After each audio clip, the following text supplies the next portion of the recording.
Hello and welcome back, connoisseurs of Crusader Kings 3, friends of the channel and newcomers alike. We are here once again with King Ricat of Cornwall. Okay, we're going to do a bit of tiny maintenance things before we get into the big problems. Of course, King Leo V, the man who ironically has an Anglo-Saxon name but is completely obsessed with original Cornish culture. In my RP of him, I mean, I don't control him, but so we have given him a new cadet branch name and a new cadet branch crest. So coat of arms here. Yes, it's very similar to ours, but we thought that was kind of appropriate. Just as this is North Cornwall, we are Cerneu and he is Cerneu. Ours is more Anglo-Latinized. His is more actual Cornish. I mean, it's probably anachronistic, but that's fine because it's the best I can do to symbolize that. His crest is the three crowns of the three kingdoms: North Cornwall, Cornwall, and Wales. And his symbol, he has replaced the ocean representing white stallion with the stag, the spirit stag that represents his grandfather, and the quest to form the kingdoms and basically to pacify all of southern Britain.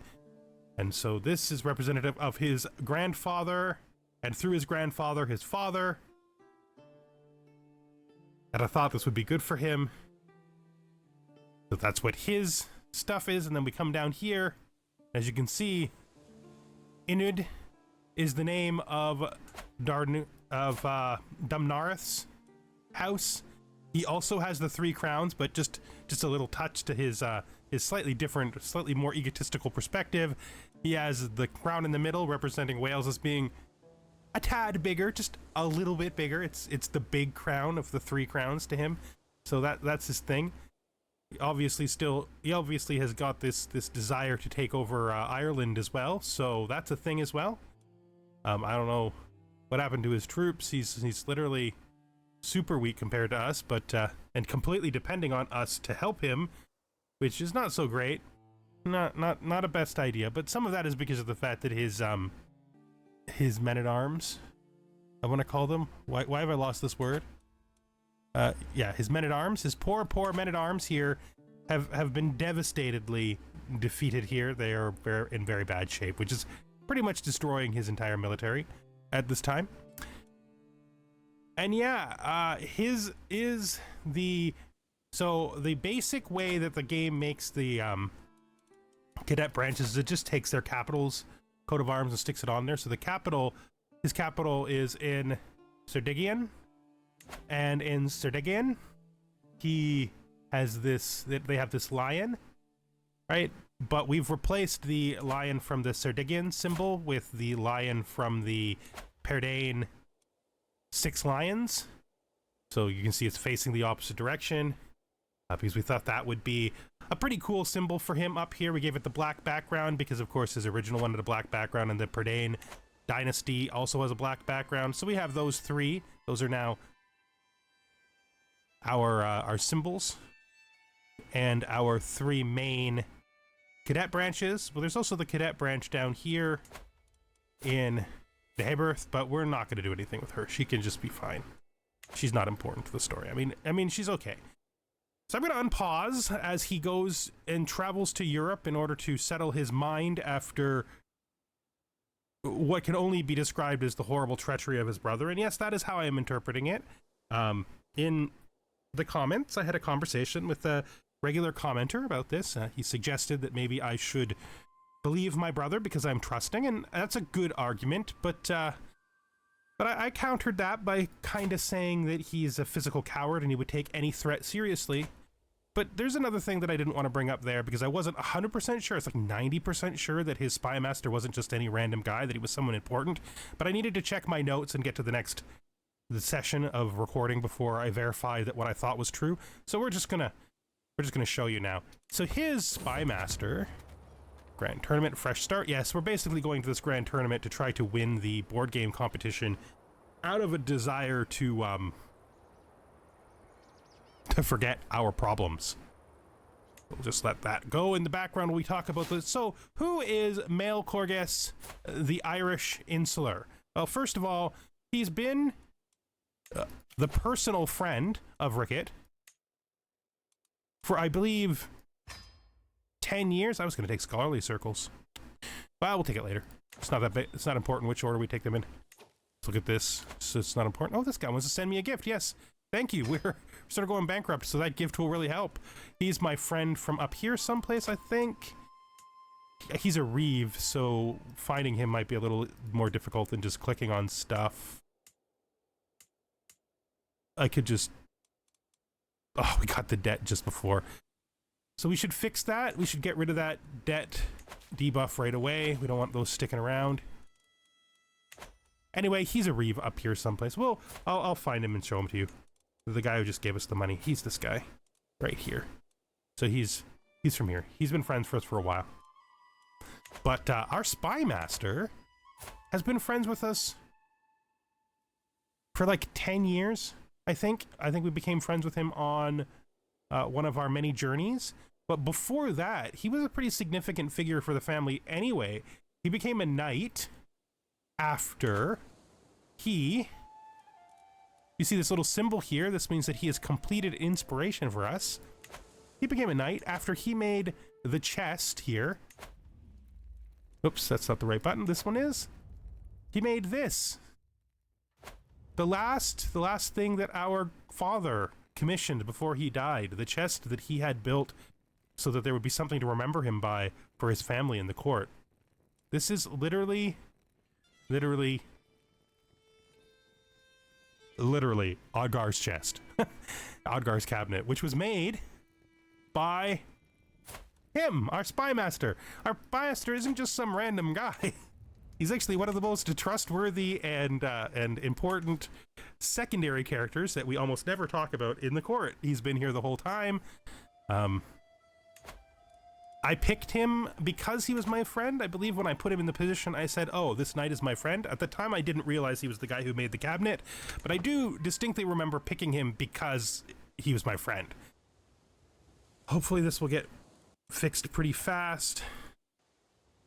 And yeah, so I don't believe there's any chance whatsoever that my friend, this prominent member of my court, comes to me and tells me that he's pretty sure my brother is trying to murder me. I don't trust my drunken, alcoholic, cruel, known murderer brother over my friend, the knight who honored my father with a cabinet that still sits inside my court. I just don't. I can see the argument, but I just don't. Okay, so we already qualify here. I'm not sure why it says that our wit contest skill is that low. I'm pretty sure it shouldn't be. I'm pretty sure that's not correct.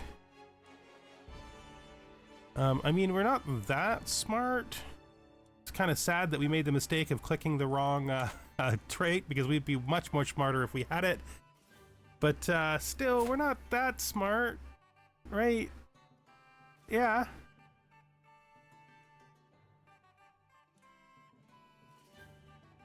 All right, I think we're gonna...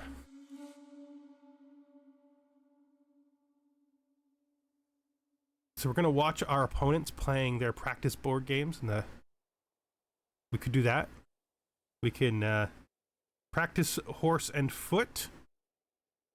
The main advantage of this is that it gives everybody the hostile looter trait that doesn't already have it.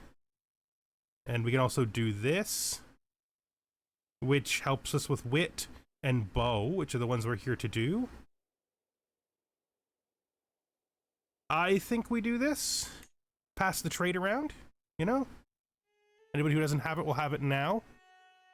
And it gives us some more experience in wit, which I don't think can possibly hurt us. Oh, I don't think it can possibly hurt us, so let's just keep going. So the board game contest begins. I'm not going to place a bet this time, I don't think. I'm ready. I'm not going to cheat.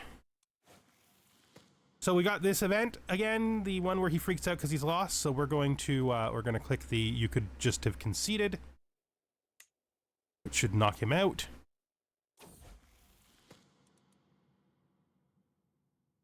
Okay, we don't want her to be sadistic. I think we would favor ambitious here.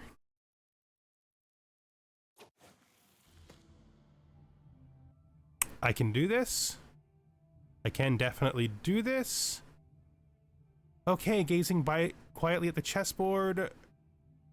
Richard considers his next move.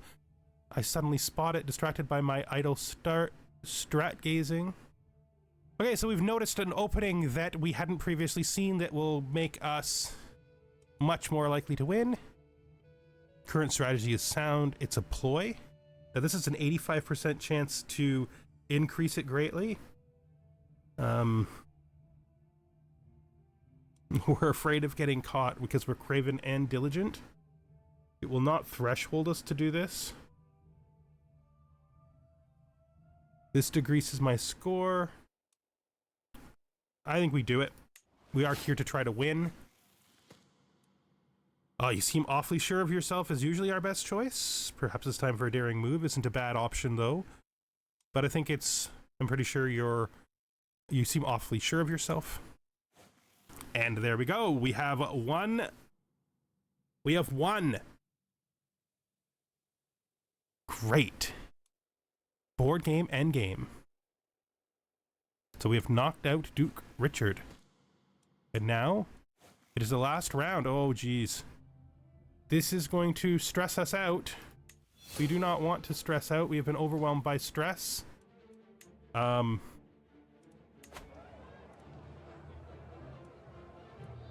kind of interesting. It makes sense. We're actually stressing ourselves instead of making ourselves feel better, which is what we had hoped to do. I won't cheat.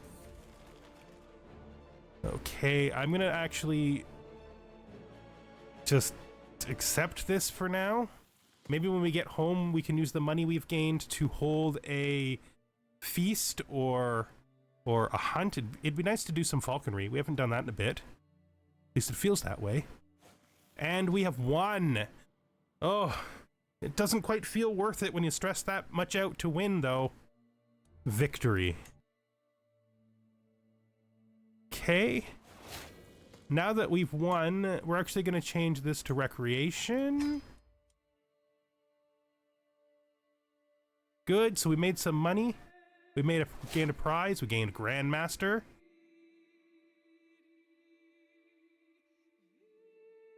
All right.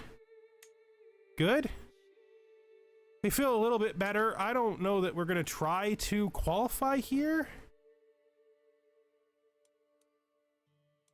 I think I'm going to go to the temple and just pray, try to get some peace back. Are we going to get another opportunity? Because I might go to the tavern as well. Inspiration realized. So he has made us this lovely tapestry. I'm not sure what we're going to do with it yet. I got some plans. I'm thinking maybe, because we don't have room for it, we're going to give the auroch hide to Leo. I have an idea of why everything in my court is there, and the auroch hide is a little redundant. We don't need it to represent our victories against England because we have their Excalibur for that purpose right now. This is lovely.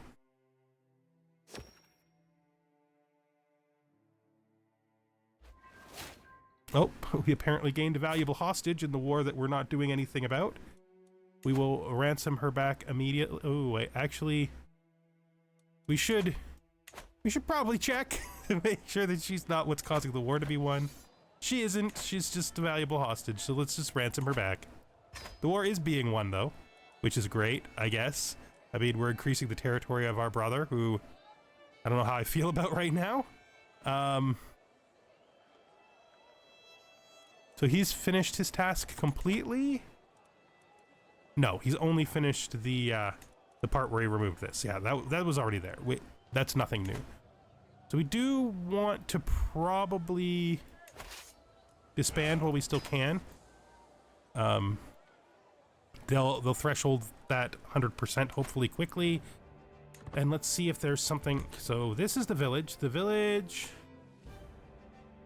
interacts with the inhabitants, which I think gives you like, it's the one that I don't see people do very much. Think about the tavern though, is the tavern might help us to reduce our stress, which would be really nice. In times past, I sit in the tavern with a small group of courtiers. I saw that gallant knight holding someone's sign. One of them whispers quickly, and I quickly get lost in my own thoughts, observing the flickering of the candles.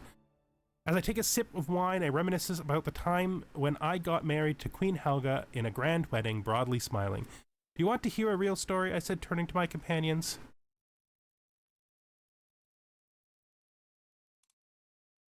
Perfect moment for some uplifting conversation.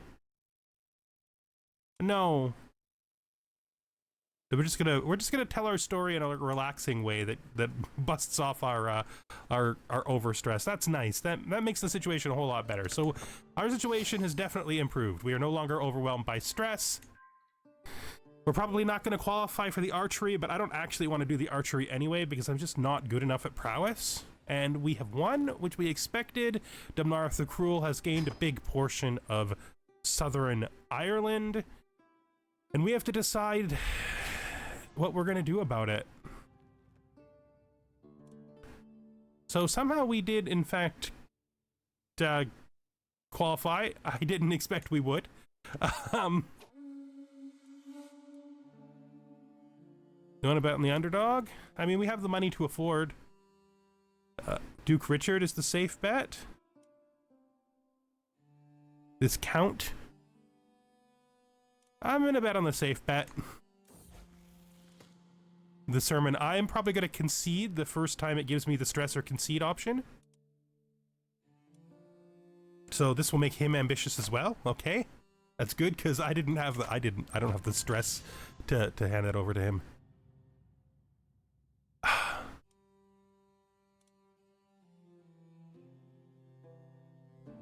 The arrow from a competitor looses from the bow and thunks into the target. A light smattering of applause follows. I lean on my bow, bored, awaiting my turn. Another arrow strikes home. Benoit wanders off to pick up his bow. I need to find something to do as I wait, else I'll lose my mind. That mark is very temporary.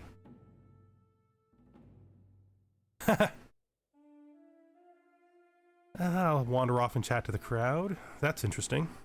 But we're not going to do it because it gains stress. I'll have to bear it, I suppose.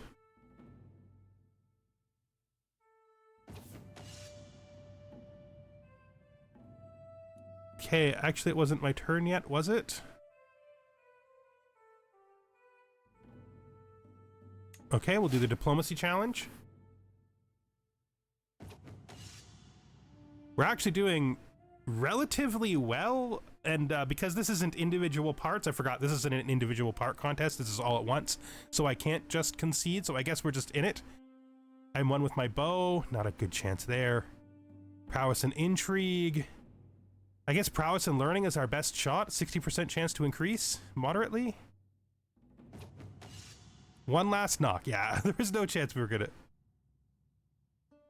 Interesting that it said it increased greatly, but it went way down, which implies that somebody else did much better than me. But we still won somehow. Okay, well, the competition must not have been that great because I don't know how else we got into it when we were doing so very, very poorly and we didn't even try to get in.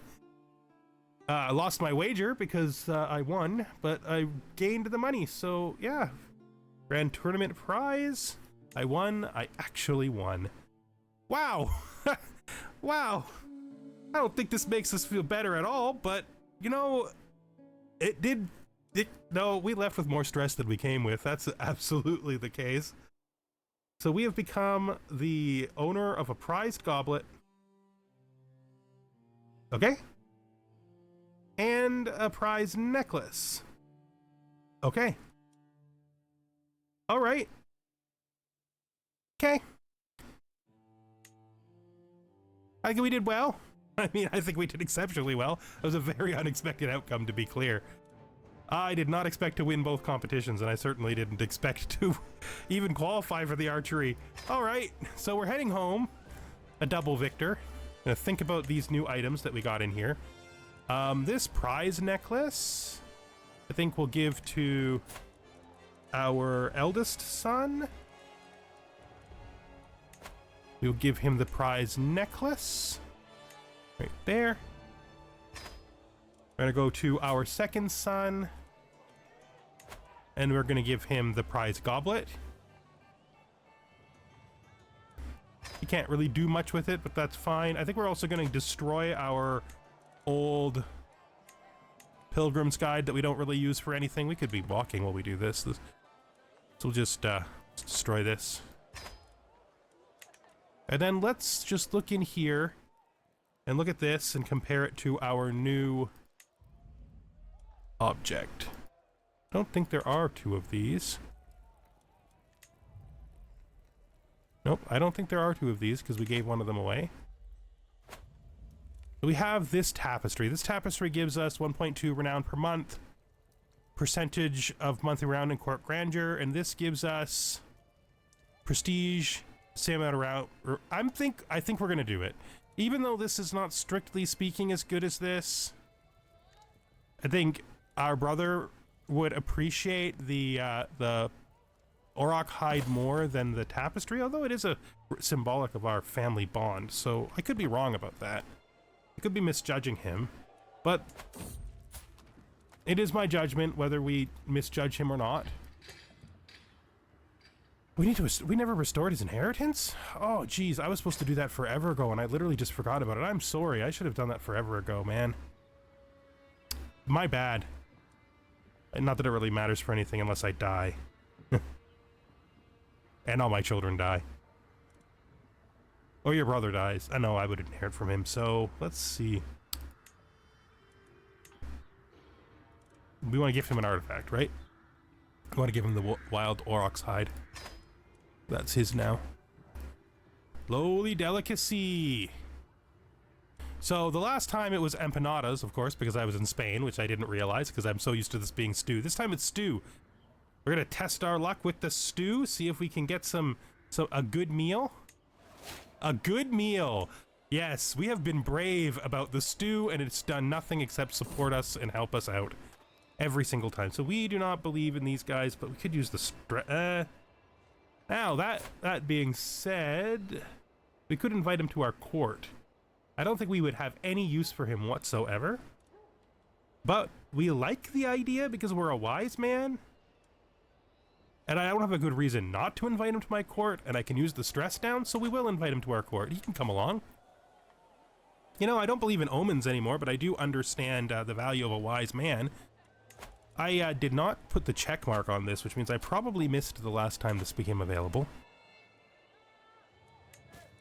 Which is a bit of a tragedy, because we do eventually want to use that, like want to keep using it. I don't know what to do. I still do not know what to do. So we're home, stressed down from coming home. All right. The first thing we're going to do is hold mystical communion and hope that the Pope doesn't get mad at us, because that is one of the outcomes that can come from this. It's another one of the rumor outcomes. So I could care less. I think it's the same one we got last time. I could care less about their suspicions. This gives me dread gain, lose hostile scheme power. You can do great openness, which hostile scheme resistance goes down, but personal power goes up.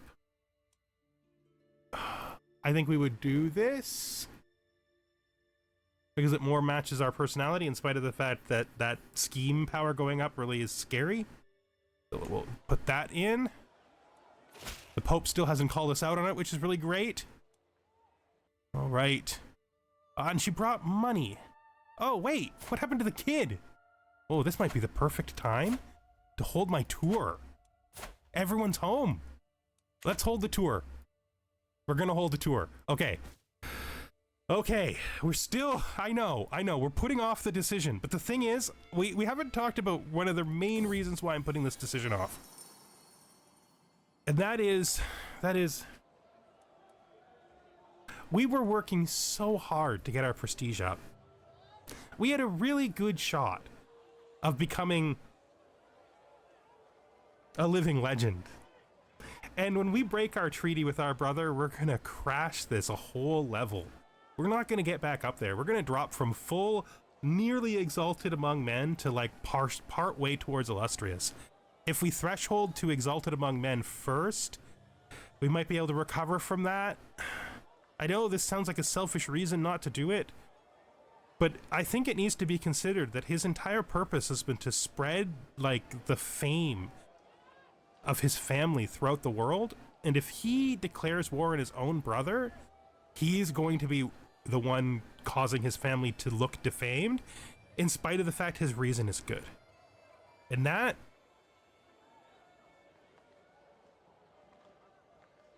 might be his reason for not doing it. That might be his reason for not doing it. I don't know. It's very difficult because he's got to balance his desire to spread the fame of his family and literally going to war, breaking an alliance to do it, and then telling the world that his brother tried to murder him, and then having his brother put in prison and possibly exiled so that his territory falls to his heir, his son. That's gonna make the whole family look much worse. And it's gonna not just make them look worse, it's gonna make him look bad too. It's just gonna make everything bad. There's no concern about this war, I just want to be clear. Even if for some unknown reason our brother sides with him in the war, which he might because he probably won't understand the situation, I'm pretty sure I have like 20,000 troops in alliances.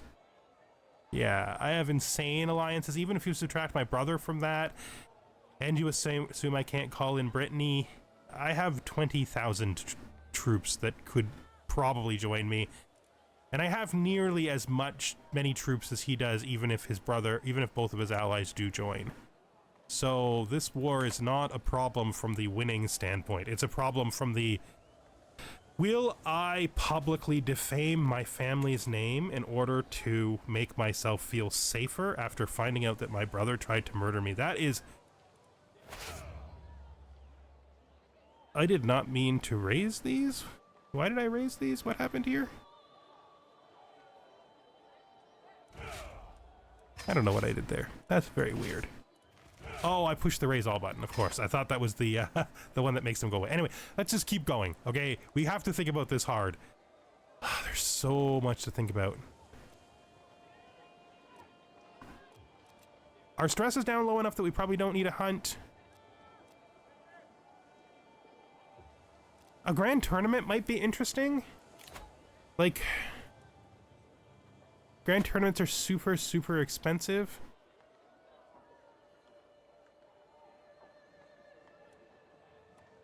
But we could consider holding one like perfectly suited to us. Like that. We'd have to save quite a bit more money to do it. But we could consider doing this.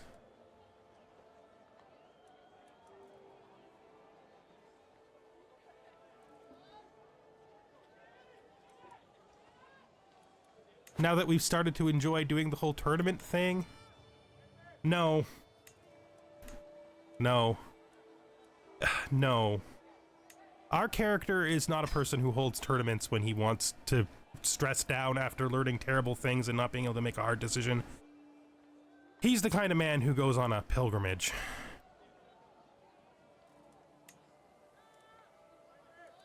So let's plan a pilgrimage. Now the question here is this going to be the big pilgrimage, the grand pilgrimage of his life? Or is this going to be a very short, tight pilgrimage that he simply goes on to in order to further his, in order to just basically relax himself? An alternative could be to do the Cologne pilgrimage and grab all of these places here that we haven't got yet. Oh, there's just so many things to decide, and it's become so hard because of how... Because of the situation with his brother, decisions have just been made so hard. I don't know what to do. I don't know what to do. He's so stressed and his stress is leaking out on me. I don't know. Okay. Let's just focus in on what needs to be done immediately. We can do this now. Because it was sometime in 964 that this would be available, and it's the end of 964, so this will be available. Our choices in here have been always probably going to be between maritime mercantilism,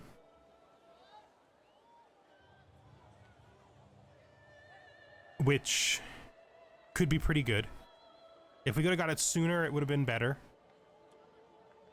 We also have forest folk available, which is another, I think, good choice. Gives us a higher hunt chance.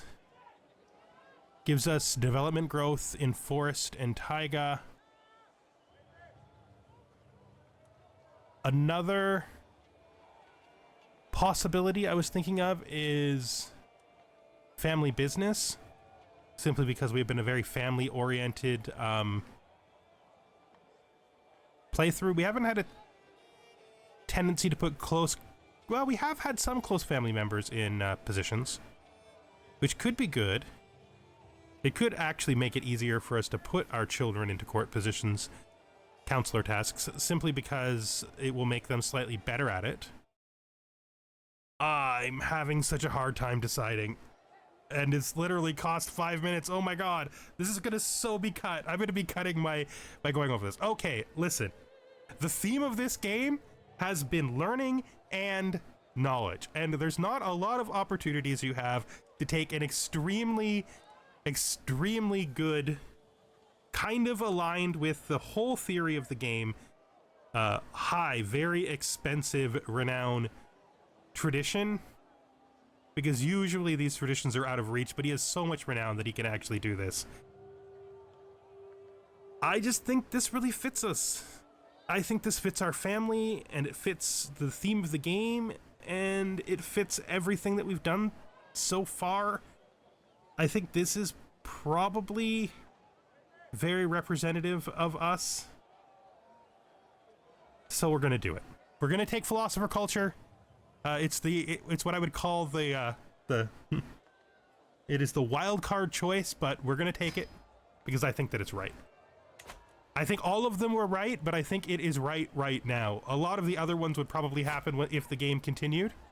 They would happen in later eras anyway, but philosopher culture right now just seems like what we would prefer as our wandering scholar, what the whole family setup. It's well matched with what we've done inside of our inside of our dynasty, so I think that's right.